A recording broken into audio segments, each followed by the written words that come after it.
Yeah, I think in terms of the internal things, there's almost the other flavor of magical knowing, which is magical ignorance or something like that, which is this character should know this, like Mhm. internally, like they're the fact-based things, but they should know something about themselves because it's apparent to the reader.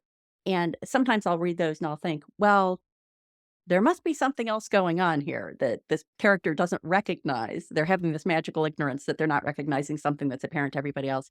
And sometimes it plays out in a very satisfying way where it becomes clear that what you thought was the obvious thing is not the obvious thing, or the reason Mhm. that the person isn't recognizing it is explained later on. But then sometimes you just get to the end and you think, nope, that person should have that all along. Yeah, it feels devicey and it feels like incomplete character development. And we sort of see the author's hand because you're forcing your character not to see something that the reader is like, why in the world would they not see that? But the solution is kind of the same. You have to lay the groundwork. So if your character is not seeing something obvious, if they have a blind spot, you just have to pave in why.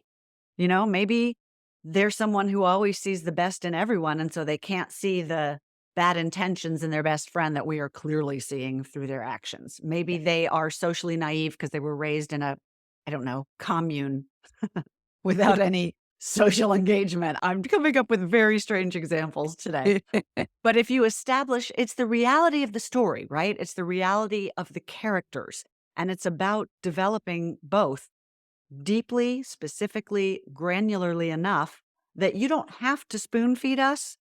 We are putting these puzzle pieces together as readers ourselves, and you're engaging us directly in the story that way. By giving us the puzzle pieces, we're here fitting them together so your character doesn't have to see it and you don't have to spell it out, but you have dropped those breadcrumbs that we have been faithfully gathering. So now we're starting, I'm mixing metaphors here horribly. Now we're starting to see the full picture. I often refer to this as laying in brush strokes of context. It doesn't have to be big swaths of info dump. If you just little by little stroke in shading here and there throughout the story as you develop the character, as you move the story forward, we will infer these things for ourselves. And that's what draws us so deeply into a story and makes readers feel hooked, is that we're not just passive recipients of the story. We're not just watching these characters on a screen in front of us. That's what makes us start to feel as if we are them. We're in it.